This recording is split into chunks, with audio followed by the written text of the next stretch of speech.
कैसे हो आप लोग। Welcome back to my channel reaction by Pooja. तो अभी जो यूट्यूब पे चल रही है ये जो खामोशी, क्या ये खामोशी सदा के लिए है या फिर तूफान से आने की पहले की खामोशी है। कल जो हमारे छेनू भैया थे वो आए थे पैनल पे और जो वो कहते हैं ना, अपनी ही बातों में उलझ के रह जाना, अपनी ही बातों में फंस जाना।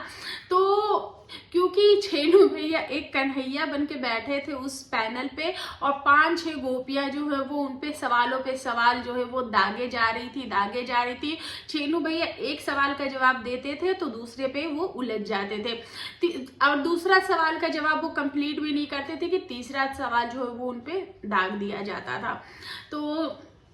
कई जगह पे बहुत सारी चीजें जो हैं वो छेनू भैया अपने एंड पे बताने की कोशिश कर रहे थे, चीजों को क्लियर करने की कोशिश कर रहे थे और अपने लिए पॉजिटिव जो चीजें हैं वो लाने की कोशिश कर रहे थे।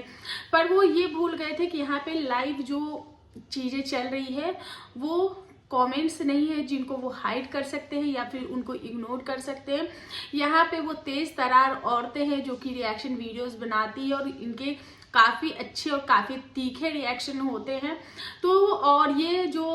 औरतें बैठी थी वो बन के बैठी थी जनता की आवाज़। तो जनता की आवाज़ जो कि ये लोग आजकल क्या करते हैं, कमेंट सेक्शन ऑफ कर देते हैं, कमेंट्स हाइड कर देते हैं या फिर कमेंट्स जो है वो होल्ड कर देते हैं। तो इन तक जो जनता की आवाज़ है वो पहुंच नहीं पाती क्योंकि उनको पता है कि जनता इनको आजकल किस तरीके का रिस्पांस दे रही है। लेकिन छेनू भैया के लिए एक प्लस पॉइंट ये हो जाता है कि उनके घर में जो है वो एक प्यारी सी नन्ही सी लक्ष्मी आई है और उसकी आड़ में छेनू भैया बच जाते हैं। तो ये बातें हो जाती हैं। और वहीं पे एक सवाल आया था कि जहाँ पे जो छेनू भैया की जो वाइफ है वो ये बोलती हैं कि चाहे दीदी जैसे भी हों हम उनको एक्सेप्ट करते हैं, उनको हम हर तरीके से एक्सेप्ट करते हैं। वहीं एक कमेंट्स ऐसा आया था कि आपकी बेटी की परछाई, आपकी जो बेटी है उसकी परछाई, उसकी बुआ की परछाई भी ना उस पर पड़े। तो वहाँ पे जो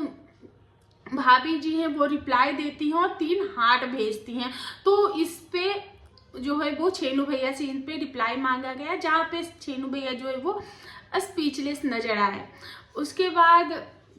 बहुत सारे सवाल थे जहाँ पे छेनू भैया ये बोलते हुए नजर आते कि मुझे इन बारे में पता ही नहीं था और इस चीज़ के बारे में तो मुझे पता ही नहीं था। जहाँ पे जो हमें वो है हल्का जी है वो ये बोलती हुई नजर आती हैं कि नहीं, जब इनको ये बातें मैंने ही बताई, मैंने ही इस चीज़ को अश्योर किया कि हाँ ऐसा कुछ है, क्योंकि मैं इस पाप का भागी नहीं बनना चाहती थी। और जब जगत दीदी से इनकी बात हो रही थी तो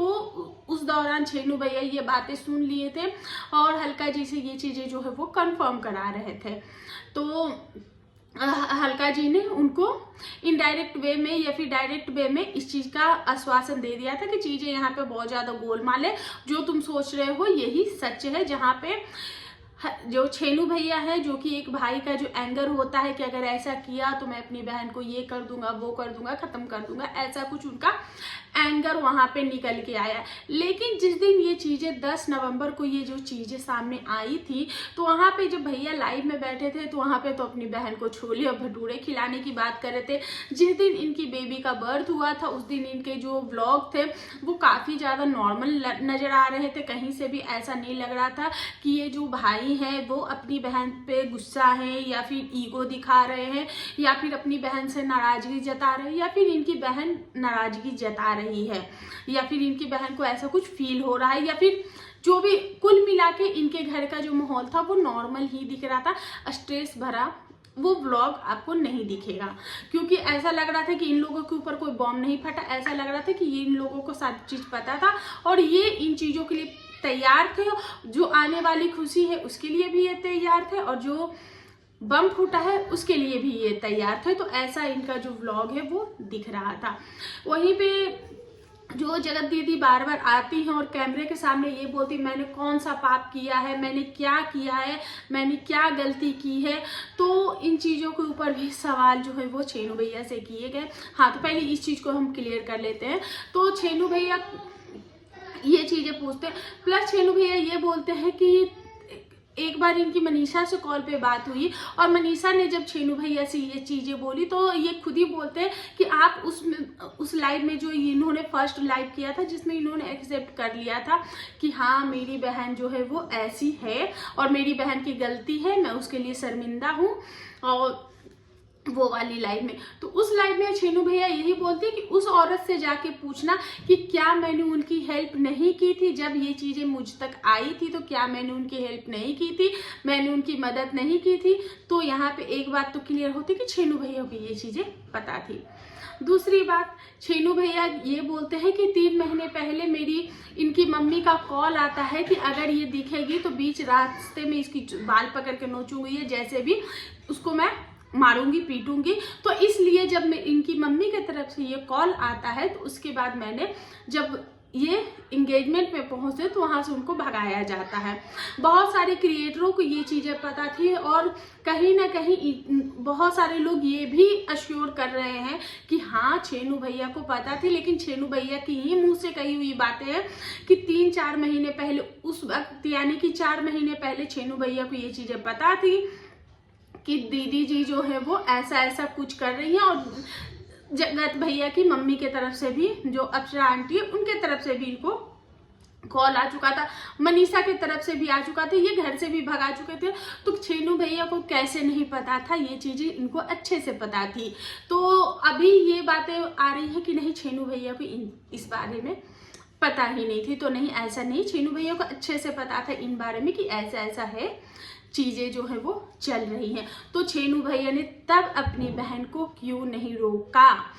पर इस चीज को छेनू भैया ने घुमा दिया और बहुत सारी जगह पे ये बोलते हुए नजर आते हैं। कई बार ये पर्सनल चीजें लेकर आते हैं और कई बार ये अपनी ही बातों में उलझ जाते हैं और ये बोलते हैं कि नहीं हमें तो ये चीजें पता ही नहीं थी, और या फिर ये ऑफ कैमरे की बातें हैं तो हम ऑफ कैमरा इसको सुलझा लेंगे। जब सोशल मीडिया पे 3 महीने पहले जो रिएक्शन चैनल आए थे डंके की चोट पे कि ये चीजें हैं, ये लोग ऐसे हैं वैसे हैं, 2-3 रिएक्शन चैनल आए जिनके पास ये सारे प्रूफ्स आ चुके थे। जब आपको इन चीजों के बारे में भनक थी तो आप एंगर दिखाने के बजाय, आप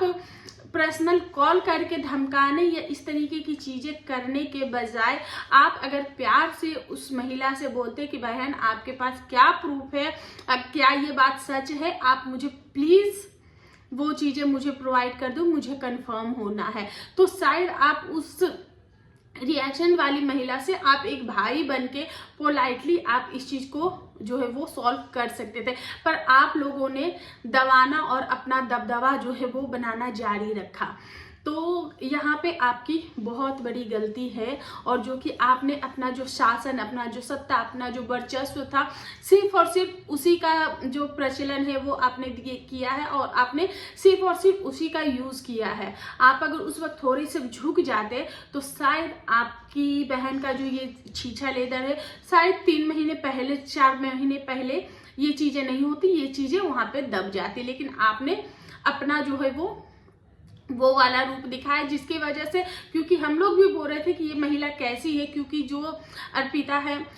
हमें भी यही लग रहा था कि अर्पिता कैसी है, कैसी शब्दों का यूज कर रही है, क्यों कर रही है, इसके अंदर में दिल नहीं है, दिमाग नहीं है। लेकिन हम ये शायद भूल गए थे कि अर्पिता को ऑफ कैमरा बहुत सारी चीजें जो है वो की जा रही थी, अर्पिता की फैमिली तक को इस चीज में जो है वो इन्वॉल्व कर लिया गया था। तो जहाँ पे आज सरिता जेठू धरक ने भी कमेंट किया कि चीनू को जो है वो माफ़ी मांगनी चाहिए अर्पिता जी से, जहाँ पे ये बोलते हैं कि मैंने ऐसा क्या किया कि जो मैं इनसे माफ़ी मांगूं। और उस वक्त तो ये अपनी बातों में कहते हैं मैंने ऐसा क्या किया कि मैं इनसे माफ़ी मांगूं, लास्ट में ये कहते हैं ठीक है अगर आपको बुरा लगे, क्योंकि जब ये अपनी शब्दों में, अपनी चीज़ों में ये उलझने लगे तो ऐसा लगने लगा, तो उन्होंने माफ़ी मांग ली है। उसके बाद बहुत सारी चीज़ें, क्योंकि ये जो डिबेट है वो लगभग 1 घंटे से ज़्यादा ही चला है